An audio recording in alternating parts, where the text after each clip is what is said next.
My name is Charlotte. I'm 29, eating lunch at my desk. An email loads, then a notification. Dad's name fills my screen. For half a second, I hope. Maybe he's checking in. Maybe about my promotion. The message opens, clean and cold. We've chosen to sever all contact. Stay away from us forever. Another buzz. Madison liked the text. A bright, stupid thumbs up. My sandwich tastes like metal. Fluorescence hum. Reheated fish stings the air. My hands stop shaking. I type without overthinking. I'll remove my name from every loan tomorrow. Send. I silence the chat. I finish lunch. I go back to work. They severed me by message. I severed the money. Ever had family cut you off by text? Tell me below. I woke before dawn. Coffee. Notebook. Laptop. My quiet arsenal lined across the table like weapons. The apartment was still dark. The city half asleep. I sat in that silence where decisions echo. I'd said I'd remove my name. Now I meant it. You can't just erase your name, the banker warned. Then trigger whatever removes it, I said. Her silence told me everything. Refinance or sell. Those were the only doors. If Dad couldn't qualify, the house would list itself in loss. Next, the truck lease. Certified notice drafted, mailed before noon. 30 to 60 days for review, the finance manager said. No guarantor, no truck. Simple math, finally in my favor. By lunch, my legal pad was full of names and numbers. Mortgage, truck, Madison's car, Mom's kitchen loan. Every debt I'd carried like a bloodline. I paused to breathe. The coffee had gone cold, bitter. But clarity burned hotter than caffeine. Madison's car came next. Title and insurance in my name. Legally, it was mine. I'd been paying for her independence for years. Now I was repossessing my sanity. Then Mom's renovation loan. $20,000 borrowed for her credit's sake.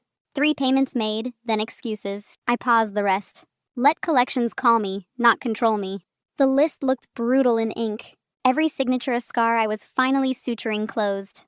They'd called me selfish for saying no, ungrateful for wanting distance, vindictive for choosing fairness. What they never called me was free. If I'm banished, my signature leaves with me. By the next morning, I'd memorized the list. Every number, every signature that tied me to them. Madison's car was first. Technically mine, title, insurance, registration. She just drove it like it was earned. I waited until her shift started. Mom and Dad both at work. Suburbia still under pale spring light. I parked down the street, key in hand. The driveway looked the same. Trimmed hedges, porch flags. Only I'd changed. Her white car gleamed in the driveway. I unlocked it, slid inside, and turned the key. The engine started on the first turn. Fast food wrappers on the floor. Old fries and cheap perfume. Glitter ground into the mats. I reversed out of the driveway. No one stopped me. No one noticed. It felt like theft. It wasn't. At my apartment, I parked and stared at it. I'd taken back something with my name on it. I sent one message to the family chat. Vehicle recovered. Madison can arrange other transportation. Then I silenced the thread.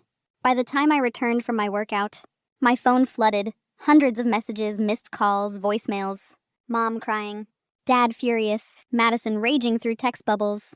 Uncle Tim preaching forgiveness. Aunt Laura sending prayer hands. Cousin Derek diagnosing me from Facebook. Everyone outraged. Not by what they'd done, but by what I'd stopped doing. I set the keys on the counter, hands still buzzing. I opened my folder. Titles, statements, screenshots. Proof I hadn't imagined any of it. For a second, I feared they'd call police. Title was in my name. Fear left. I wrote today's date in a spiral notebook. Documented times, calls, messages, steps, a record for the future me. In the courtyard, sprinklers hissed. The air smelled like wet soil and soap. The courtyard stayed ordinary. I showered, changed into soft clothes, brewed tea. I watched steam rise and breathed steadily. Grandma Ruth called around 9. Her tone was calm, deliberate. I told your mother I'd hear your side first. I almost cried. I told her everything. The loans, the lies, the text that exiled me. She paused. When your mother was young, she said. She borrowed $5,000 from us. Never paid it back. Said she thought it was a gift. Another pause. Some people think love means endless rescue. You're right to stop drowning for them. Her voice wavered once, then steadied. You remind me of your grandfather. He believed in earning peace. When the call ended, I sat in the dark. The car keys cooled in my palm. Freedom didn't feel triumphant. It felt clean, like air after rain. Sometimes taking back what's yours looks like betrayal. Until you remember who betrayed first. The next morning began with noise. Pings stacked like hail on glass. Mom's voicemails braided guilt with scripture. Dad's texts threatened lawyers and police. Madison went public. A Facebook note titled, "My Truth." I read it once, jaw tight. I was jealous, controlling, vindictive apparently. Her friends applauded in heart emojis. A former coworker commented cautiously, "Didn't Charlotte pay for that car?" The comment vanished in minutes. So did the coworker. My phone buzzed again, relentless. Screenshots from cousins I barely knew. Hashtags about narcissists and betrayal. I locked my accounts. Changed passwords. Turned off read receipts. Then I opened the evidence folder. Mortgage statements, lease contracts, loan terms, dates, amounts, signatures that matched mine. I took photographs of everything. Saved copies to 2 drives. Emailed myself a compressed archive. Dad's message finally arrived. A photo of letterhead, not a letter. "Expect consequences," he wrote. I forwarded it to Lauren. She replied in 6 minutes. "Bluff, keep documentation immaculate." I made tea. Peace arrived, carefully. At noon, Grandma Ruth called again. "I've slept on it," she said. "I'm updating my will this week." I gripped the counter edge. "Grandma, you don't need to—" "I do," she said. "Your mother confuses love with access." Her voice softened, not weak. "You confuse love with obligation. Stop doing that." Something steady clicked inside. A permission I didn't know I needed. I scheduled a therapy intake. Thursday 4 p.m. recurring. I added it to my calendar. I set an alert. Madison posted a story at sunset. Shaky voice, tragic lighting, practiced tears. "Family should help, not punish," she said. I didn't reply. I folded laundry instead. Shirts, socks, a soft towel.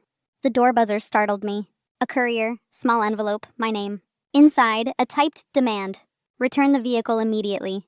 Threats in bold, signatures missing. I smiled without humor. I emailed my response in 3 lines. Title attached, insurance attached. Your move. Lauren texted a thumbs up. "One more thing," she wrote. "Start a written log. Every contact, every threat, every expense." I opened a fresh document. Typed the date and time. The list grew like a spine. That night, the chat burned hotter. Uncle Tim proposed mediation. Aunt Laura organized a prayer chain. Cousin Derek sent a sermon video. I muted his number permanently. Before bed, I stood by the window. The city kept moving, unbothered. Somewhere, a siren passed and faded. My life felt smaller and cleaner. Not empty. Measured. I set my phone face down. I turned off every notification. Quiet arrived like a rightful tenant. I slept. For the first time in months, I didn't dream of drowning. They broadcast a saga. I kept a record and claimed my peace. The house hit the market in June. I didn't visit once. Agents staged fruit bowls and white towels. I signed digitally and moved on. Dad applied to refinance a loan. He was denied, twice.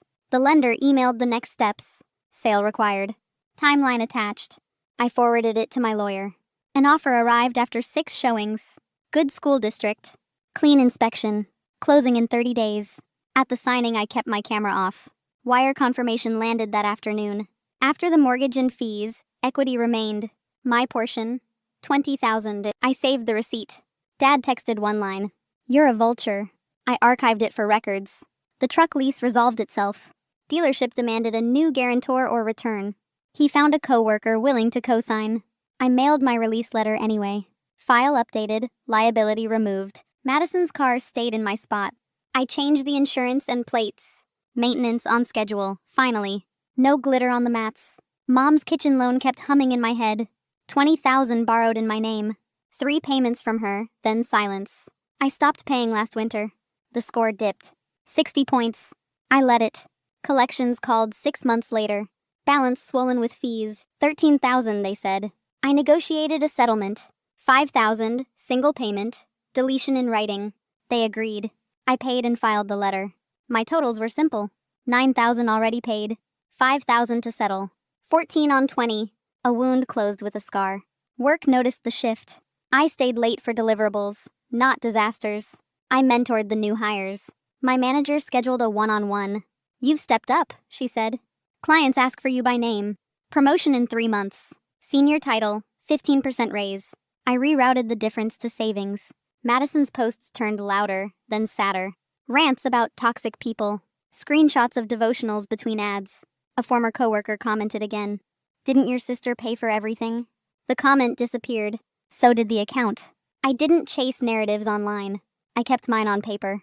Dates, amounts, outcomes, next steps. Grandma Ruth visited in August. Small suitcase, firm hug, clear eyes. She brought a card and a check. For your buffer, she said. Not your burden. We ate lunch by the window. She asked about work, the condo search. I answered without flinching. On the way out, she paused. Proud of you, she said. Not for fighting. For stopping the rescue. That night I opened the bankruptcy folder. Not mine. Theirs. Public records listed filings in our county. Names I recognized, not surprised. They had chosen consequences over change. I closed the tab and breathed slowly. I wasn't their insurer anymore. Or their understudy. I washed the dishes and wiped the counter. The apartment stayed tidy and quiet. Bills paid, calendar light, inbox manageable. Freedom looked like Tuesday. They wanted my credit. I kept my future. I toured condos with a steady heartbeat. No one else on the paperwork. A one-bedroom faced a green park. Morning light insisted through tall windows. The lender approved my file quickly. Clean history, clean math, clean boundaries. On closing day, I signed a loan. My name filled every page confidently. Keys landed in my palm. Not heavy. Final. I moved with help from friends. Pizza, blankets, jokes about adulthood. We built shelves and laughed easily. Grandma Ruth visited the next weekend. Small suitcase, bigger smile, clear eyes. She brought soup and stories. I updated the will, she said. Your mother gets modest help. You get the rest. I started to protest. She raised a hand, gentle. Receive care without arguing it away. Work stayed steady, not frantic. Deadlines met, weekends mine again. I bought a used bicycle. I went to therapy Thursdays. We named losses without dramatics. We practiced quiet joy. Sometimes I reread Dad's message. Stay away from us forever. It doesn't burn anymore. It glows like an exit sign. Madison kept posting, I stopped checking. Narratives need audiences. Mine moved out. At dusk, I walked the park loop. Kids biked the path. The park exhaled. A text pinged from someone new. Kind. Patient. Plans for Saturday. I said yes without calculating rescue. I liked the version of me answering.